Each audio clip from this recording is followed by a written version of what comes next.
Hey everybody, and welcome to Lily Pet Gifts. Let's make a sweatshirt. All right, so today we have this Love Never Fails 1 Corinthians 13:8 design, and we are going to start from the beginning all the way to putting it onto the sweatshirt. So let's go ahead and get started.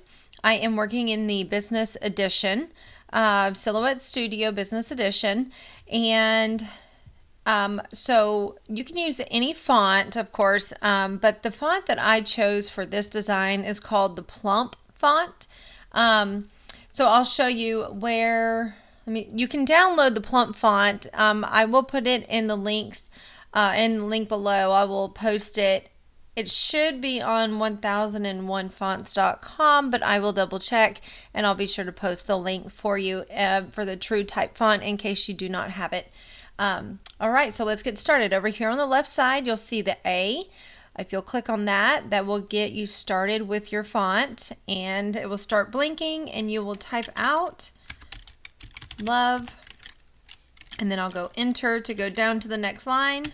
Never fails. Enter again. 1 Corinthians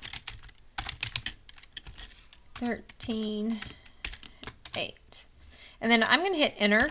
I do like hitting enter because it helps me to highlight everything easier.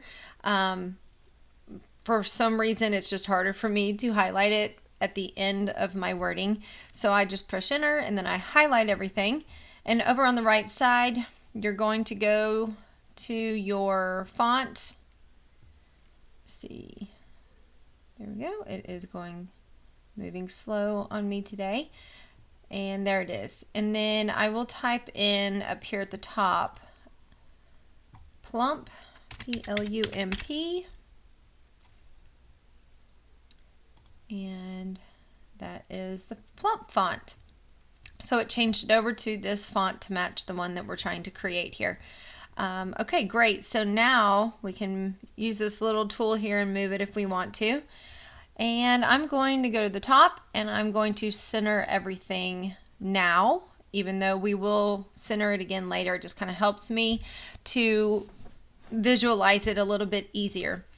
I'm also going to go up here and change my color to red. In the outline, I'm going to take off.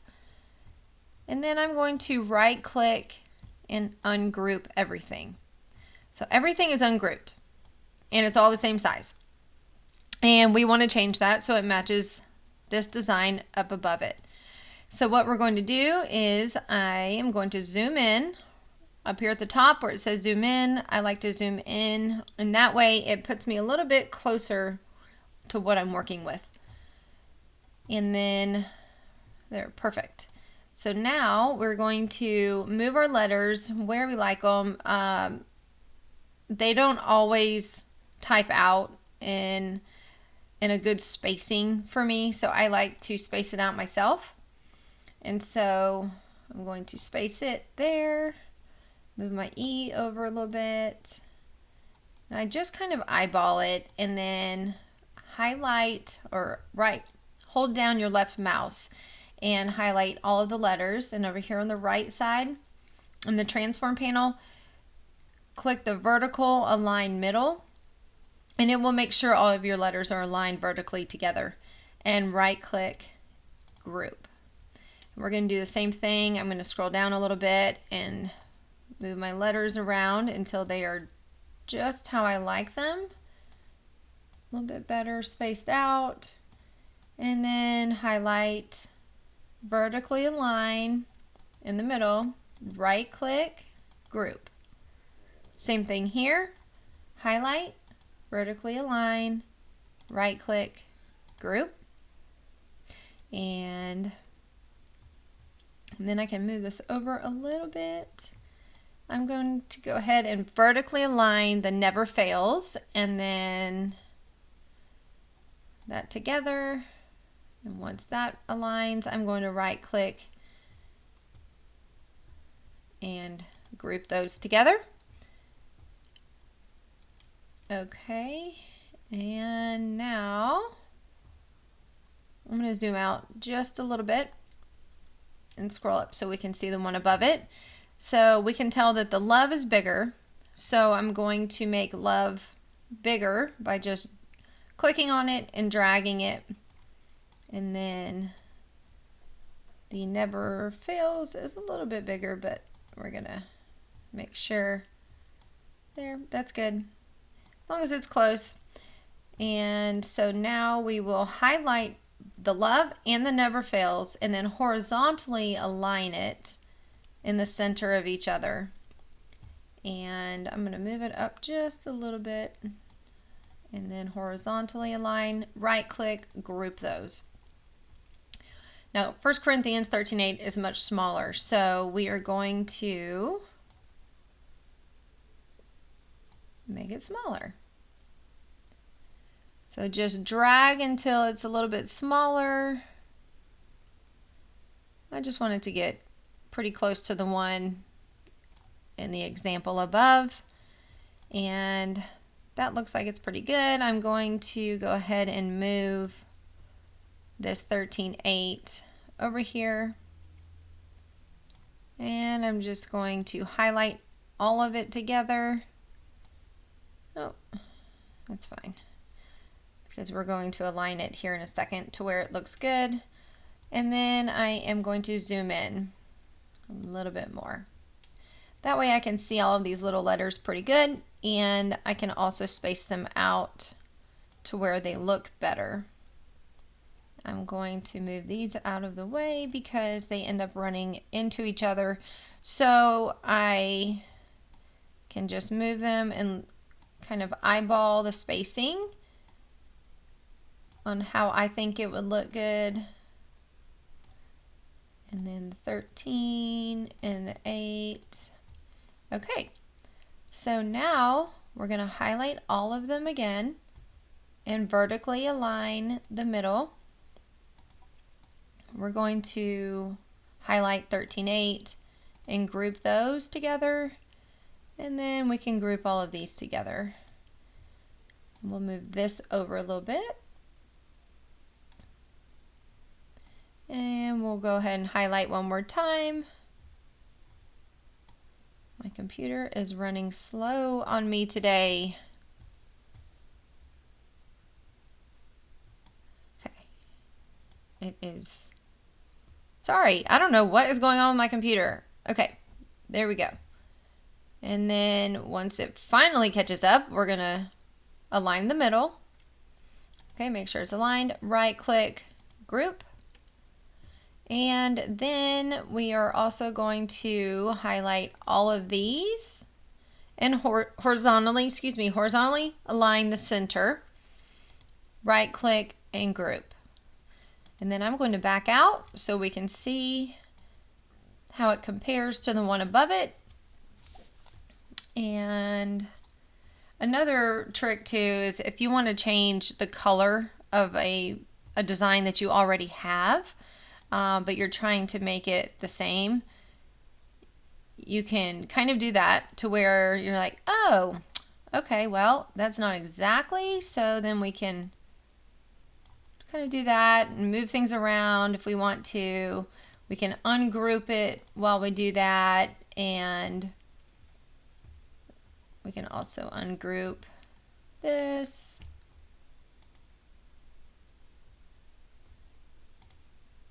And just click out of those, each one. That way we can only click on the love, because the love right here looks like it's off. It's not exactly the same size, but again, we're not trying to make it exact, just pretty close. And then I will just move it over like that, which is good enough for me. And 1 Corinthians, let's see here, this one's pretty small, so we'll just bring that down a little bit, and there we go. So once you do that, then you can push shift and hold shift down and left click to highlight everything again, move it off of it, horizontally align it, once again, right click and group it. And now you have it ready. So what we will do is, let me delete this one. to get it out of our way and back out, and I'm going to move the design up. And as long as you have your rulers on, I like to keep mine on, so you can see up here at the top you can see the ruler. So click on your design, but then right click and flip, because when we're using heat transfer vinyl, you have to reverse your design. So I go ahead and do that before I send it to my machine. So you can look at the top and see, okay, your design will fit. Let me move it over just a little bit. Okay, oops, a little bit too much. I like to kind of space it pretty good. Okay, so you can look at this ruler and say, okay, well, if I cut my vinyl 7.5 and over here on the right by 3 1/4, that's going to be bigger than the design, which is perfect. So I will cut my design 7.5 by 3 1/4 and send it over to the machine. So now we are ready to send it. Up here on the top right, you'll push send. My material is heat transfer smooth. I'm using an auto blade. My cut, I want to cut the edges around everything. My blade depth is at 2. I'm only using 1 pass. I like to set my force at 5 and my speed at 7. And then I like to, let me see. Oh, I don't have my mat loaded. So it is ready to go. Other than that, I'm going to, okay, I had to load the mat so you could see. And once I'm ready and you have your vinyl cut on your mat, which I'll show you here in just a second, then you'll just send it to your machine. But once you send it to your machine, because you picked the heat transfer smooth, it already knows it needs to be mirrored, but we have already reversed our design, so we don't need to send mirrored again because it would reverse it again. So we just want to send as is. So let me send it to the machine, and I'll go ahead and get you over and we'll just pick up from there. Okay, so I have my 7x3 piece right here. I'm going to use my little squeegee and press it onto the mat really well. I'm going to turn it and line it up. And let's go ahead and send it. I pushed send as is.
Okay, it's all finished. Let me push the out button. We'll take this off and I will meet you over at the heat press. Okay, now we're at the heat press. So let's go ahead and get our shirt prepared for putting vinyl on it, our sweatshirt. I like to use the lint roller. It is your best friend. Use it on everything. Always want to make sure you get the extra lint off, especially where you're putting your vinyl.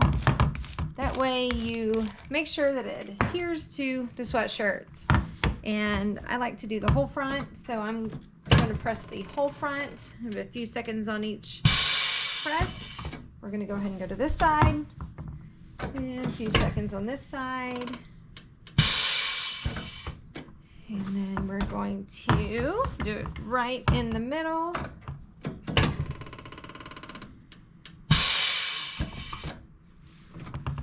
And with those lint rollers, there is more lint on these sweatshirts than you can't even see. I mean, this thing is so full. I don't know if you can see it, but look how full it is just from lint rolling just that one sweatshirt, just the front side. Okay. Now I'm going to set this aside on my work table, and a little trick in case you don't know, easier way to weed vinyl is to first get your heat press warm for a few seconds and then lay it down shiny side down, and I use one of these seam rippers.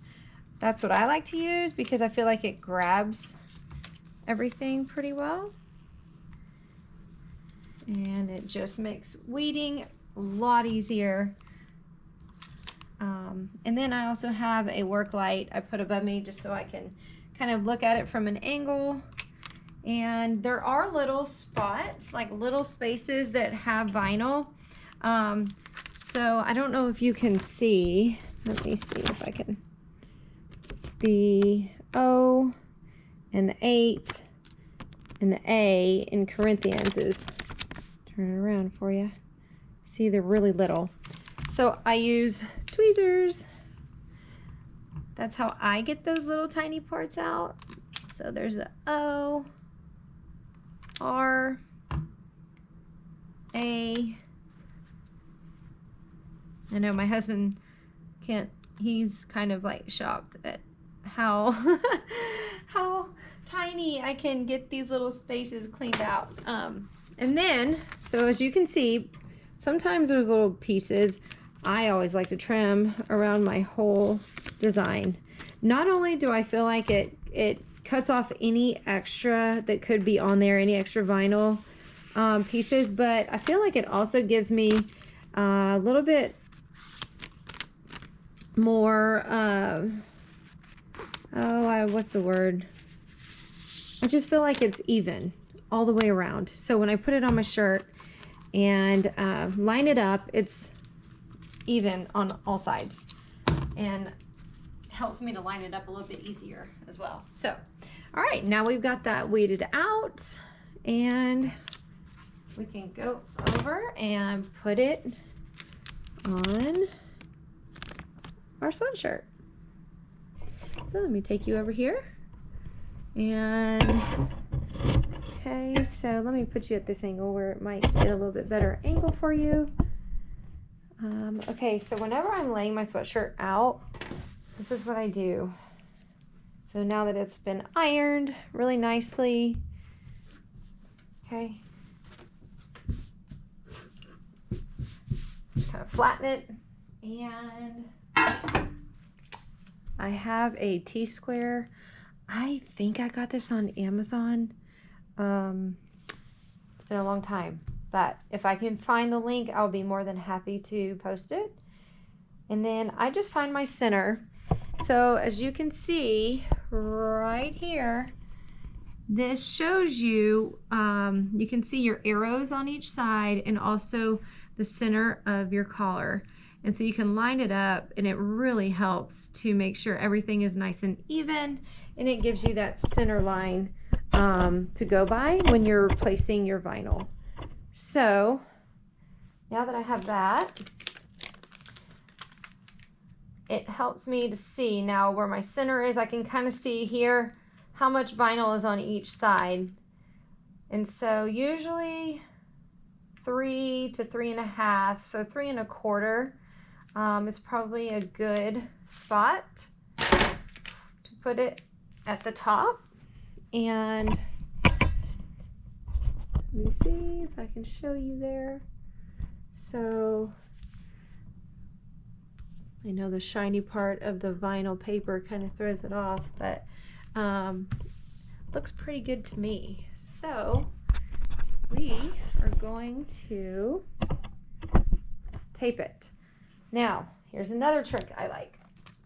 See all this? All of these, and I even get my daughter to help me cut these. These are rhinestone transfer paper that I've cut into pieces to help hold. See, I just ripped the back off. And so it helps hold down my design when I go to put it on the heat press. And they can be reused multiple times. I just save them and stick them on the edge of my table.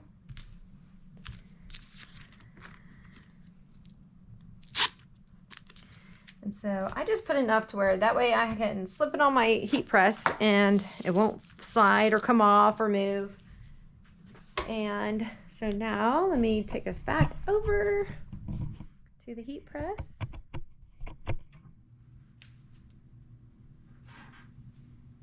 And let's slip it on. Okay. We're going to slip that right on there. And you do not need a Teflon sheet the first time.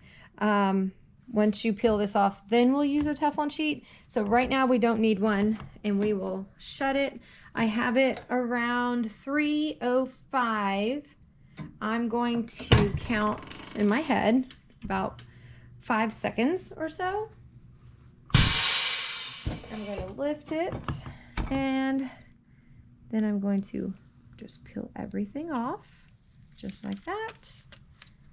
And then I'm going to put my Teflon sheet back on. There's little fuzzies I can get off there. Put my Teflon sheet over the design and press again for about 8 seconds.